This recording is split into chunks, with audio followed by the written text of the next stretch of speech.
This is the Newsload. Hello. You look How are you? today. Oh, I have last minute thrown together, trying to keep it together. Let me get this remote off of this. It looks weird. I got a dog in a hotel trying to keep him from howling, so hopefully he'll sit quietly. What kind of dog is it? He's a wiener dog. A wiener. Maija has a wiener. Look at the colors. You know, I apologize for jumping right into questions, but you have African American background. Am I correct? Yes. So did the choice of your dog being black, was that important? No, actually, I thought he was going to be more striped than he was as a puppy.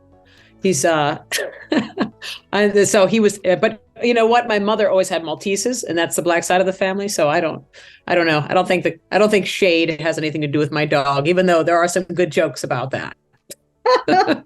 Well, I love that your wiener has a wiener. There's so many wieners in your hotel room right now. Oh yeah. So yeah, he's funny. He's very sweet. I'm glad you have a dog companion. You're one of those ladies. I appreciate it. Yeah, he's high maintenance though. So well, it's are like you probably. Yeah, exactly. I think he beats me though. He's like, what is this? And what are we doing now? And no, I don't want to do that. So well, he's German, so yes, definitely. It's definitely a German dog. So do you guys have high tea together? Are you like fancy schmancy hotel guests, or what's your deal? Yeah, he's this is the hotel's fancy, and he's just, you know, he's pretty good. He likes the good hotels. If I've been to a mediocre hotel, he sniffs around and is like does not come out of his little tent that I have for him. So He doesn't yeah, he'll accommodations occasionally. Yeah, he's just like, I don't really care for this room. It's not my style. And then he just like, you can stay here, but I'll just stay in my bag. It smells better in my bag. Yeah, all right. So there was one room when I remember driving across country, and it was just like a quick stop, and he was like, "Oh my paws are sticking to the floor. I don't think so." Yet, this mustn't do. That's so cute. Okay, so yes. So into the interview. Okay. So I'm curious to know where you were born. New York City, Upper East Side. I'm a New Yorker, so that's, you know, native, born, bred. You have no accent. My mother was a classical singer and chanteuse, so she made sure that we never picked up an accent from New York City. She was from Ohio, but she was very specific that we weren't to have any kind of accent from New York or any place else. And she had the African-American descent, and your father was Italian? Yes, but my father was born in Somalia, so technically he's African-American descent as well, because the Italians occupied Africa at that time. Northern Africa during World War II. So that is a fabulous background. And do you have any brothers or sisters? I have one sister. And my bestie, that's been my lifelong bestie, who I call my brother. So he appears in many jokes that he wrote for himself to be in my act. With his own. Please add this. Yeah, he writes his own material for me to do. Like, this is okay. You're like Bette Midler with her writer. How did you get into comedy? By accident. I grew up in the business. My mother had me performing since I was like 4 or 5. She was a performer. My uncle was a Tony Award-winning tap choreographer. So they had me running around my entire life, from singing to tapping to drumming so I've always been in the business, but I was not supposed to be a comedian. And my mom passed when I was a kid, and I was a teenager. And then I was writing one-person shows because I wanted to be more like a Whoopi Goldberg, John Leguizamo. And my friend dragged me to a comedy club. His brother was like the head writer for Letterman, and they said, just try it in a club. So I went to the club, and then next thing you know, one day was fabulous, the next day it wasn't, and I couldn't figure out why. And so then I just ended up becoming a comedian. I just lost track of myself in a comedy lane trying to figure out the formulas. And are you surviving on the road? You're making a decent living? Yeah, I quit comedy for many years, and then I was dragged back into it, kicking and screaming, by a good friend who was Robert Townsend, who yelled at me for trying to film something at an event, and he looked at my stand-up and said, "You're a comedian. I don't want to see you holding a camera ever." And then I've been back, and yeah, I've been doing quite well. It's been nice. It's actually been a very good couple of years coming back into comedy. Even during lockdown? Lockdown was a transformation. Lockdown was interesting because I do have a filmmaker's background, so I was getting more involved in working on my scripts and pulling together projects that I think I'd like to get done for myself in the future. So I did not have a boring lockdown. Good for you. Yeah. Well, I have been following I don't know if you call it a vlog or a podcast or what your It's my podcast. Podcast. Yeah, it's my podcast. And I love just the little tiny topics of conversation that you bring up. One in specific is sort of the horror stories on the road.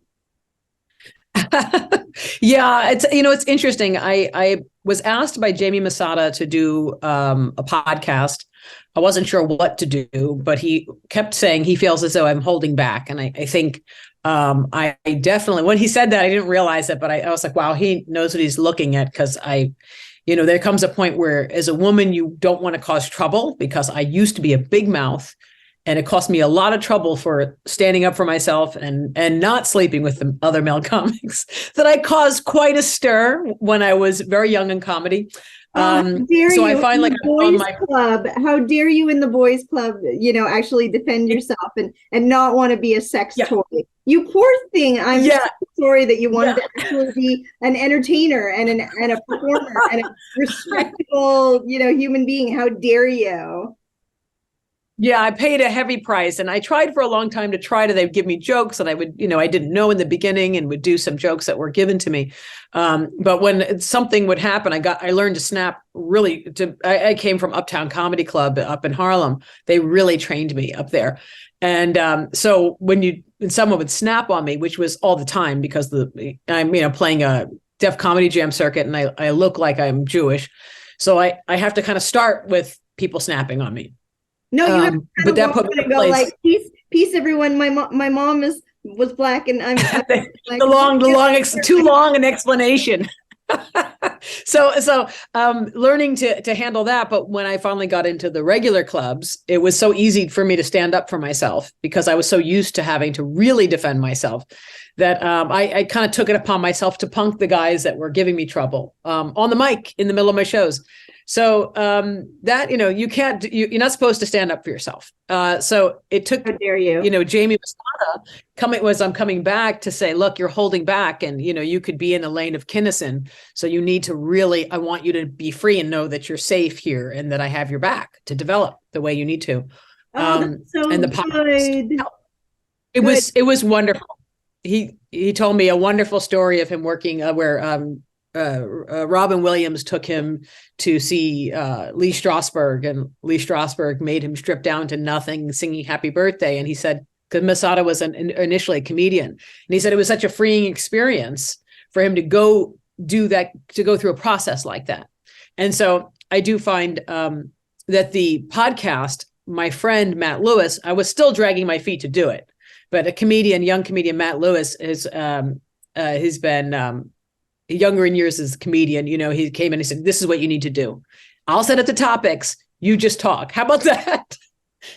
And I'm picking you up and I'm driving you to Laugh Factory to record these. So I kind of had to get dragged back into that world. But it's interesting. It's people are seeming to like it. I'm surprised, but I'm grateful. Well, I love it up here in, London, Ontario, Canada, cold winter nights, being able to listen to some of your very intriguing and poignant topics of conversation that aren't talked about in the comedy scene, because we're not allowed to talk about it because we don't want to make waves, and we don't want to, it's all political, unfortunately, still, even in the show business lifestyle. But talking about girls getting attacked on the road, you know, their physical safety being in jeopardy, not choosing the right hotel, and, you know, break-ins and robberies, and, you know, all sorts of horrific experiences all throughout the globe, not just Canada and the US, but, you know, obviously England and anywhere else that they want to go to be able to experience, you know, I don't know, the Glasgow festivals, you know, like. Yeah, definitely. It's definitely a concern. When I was very lucky when I started, that I was a New York comedian, and so playing the A clubs in New York, I didn't really get to go on the road that much. It wasn't necessary. We were focused more on film and television. Once I kind of got myself into some trouble when I made a documentary in comedy and got myself banned out of some of the big clubs in New York. When I came back to comedy, I was forced to go on the road. And that also forced me to be more, to broaden myself as a comedian. Because in New York, you get to this I don't care moment, you know, but when you are performing for people that aren't of your background and don't understand and want to support what would be my normal position, how do you still allow them to enjoy the show? So it was a growing opportunity, but I think it actually has changed me as a comedian, because as opposed to softening my topics and talking about airplane peanuts, which is what they like, I'm choosing to still like double down on what I want to say. Just how do I bring them into my world a little bit better? Fabulous, fabulous. May I ask why you were banned from these clubs? I was making I was in the middle of a sexual harassment lawsuit with Hot 97 Radio, which was like the number one all over the country. And so I stood up for myself, and they could not continue to support me. Sorry, I got dog fur on my face. I keep rubbing my nose. He's like on my lap. So I had the lawsuit, and I was getting banned, and a lot of the people stopped using me because I was standing up for myself at that time. My co-host had talked about raping me on the air, and that I got the job at station promoted events, saying I got my job because I, you know, gave him a blowjob or whatever, and I couldn't defend myself. And it just got to a point where he would shut off my mic. It would escalate. So it got to a point where I couldn't, it just was not working. So then I really wanted to be paid out of my contract, and they just fired me for even asking for that, and refused it. So my manager encouraged me to sue them. So then when I was going back to the clubs, because I had such a quick rise, I had a lot of people that wanted to manage me that were club owners. And when I got hot, they weren't able to manage me. So they started to pull me off the schedule. So at that time, I decided to make a documentary, because I felt the comedians that I looked up to, the ones I thought were the best, were the ones who weren't as visible. So I started on a journey of making a film called Bitter Jester. And when I started to get, some of the male comics were really giving me a lot of pushback. At the same time, after about 6 months, Seinfeld started to film his film. And then they had me thrown out of the Comedy Cellar, which was the only club I was still working. So the producer of my film, who I'd met at the Comedy Cellar, who was friends with Colin Quinn and was working on the Seinfeld doc, he went down and said, I'm going to talk to him and try to smooth it over so you don't lose your spots. And it escalated into a shouting match. And then next thing you know, the police showed up, and I wasn't there, but it ended up getting me ejected and banned from the Comedy Cellar. And also then we had death threats from Seinfeld fans. So we went across country and ended up getting all these great comedians in California. And I finished the film, and we had rave reviews in the New York Times and Variety, and were offered a theatrical release. And then at the end, my film got buried by people who kind of illegally claimed ownership to it. And then Michael Moore spent years trying to get the rights back for me. He gave me attorneys and things, and it took me about 8 years to get the rights back. Michael, but I was using. Wow. And so because of that, and when I met Michael, he was at the Aspen Comedy Festival, and I said I got banned from every comedy club trying to make this film, and he said, "You must have made a good film." And then he came down to see it, and then he was a huge supporter. He got us to Tribeca, the largest screening in the history of the Tribeca Festival up till that time. They kept tripling the theater size. It was really wonderful back then. But I was very young, and so I quit for years, and I couldn't get back into comedy for years. And then finally, I met Robert Townsend, and he said, "I don't believe that you can't get back, so you need to." I said, "All my options are gone." Exactly. Said, no, I think exactly. You can't give up. People are critical. And just because you don't get along with someone who's a bully, like it sounds like he just was trying to chirp with you, but it was terribly inappropriate. And live online where people are listening, like he obviously was being inappropriate, and you have every right to defend yourself, and you shouldn't let this one douchebag drag you down. Yeah, basically. So it was, I was so young at the time. I was like, how do you handle like numerous douchebags with more power? Exactly. And my father summed it up.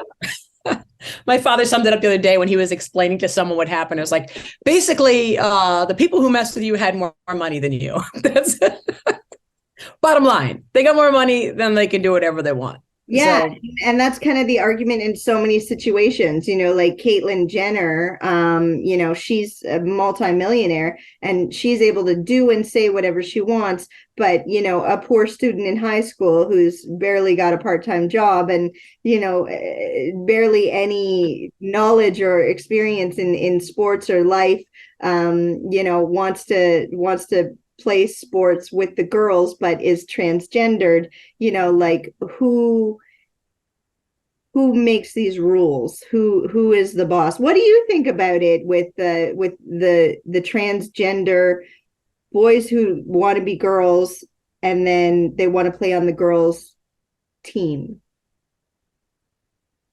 Well, I would think if they were on my team, then I'd be like, yeah. If it's up good, let's win. Let's however, if there's one slot for scholarships, I think it's a complicated situation. How do you then, women who fought for so long to even have a position in sports and be able to be taken seriously in sports or to have scholarships in sports? I think that those things, either they need to open an opportunity for trans athletes that does not affect the female slots, maybe that could be it, so that way if there is like a fair third option, it's not just boys or girls, it's a transgender Olympics. I think that's a great idea. Yeah, or at least if because a lot of it really comes down to scholarship positions, and so if it's one slot, maybe they need to broaden the slot. Yeah.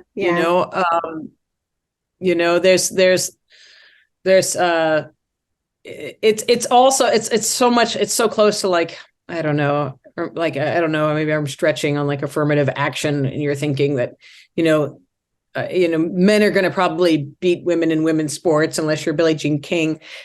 It depends on what the sport is.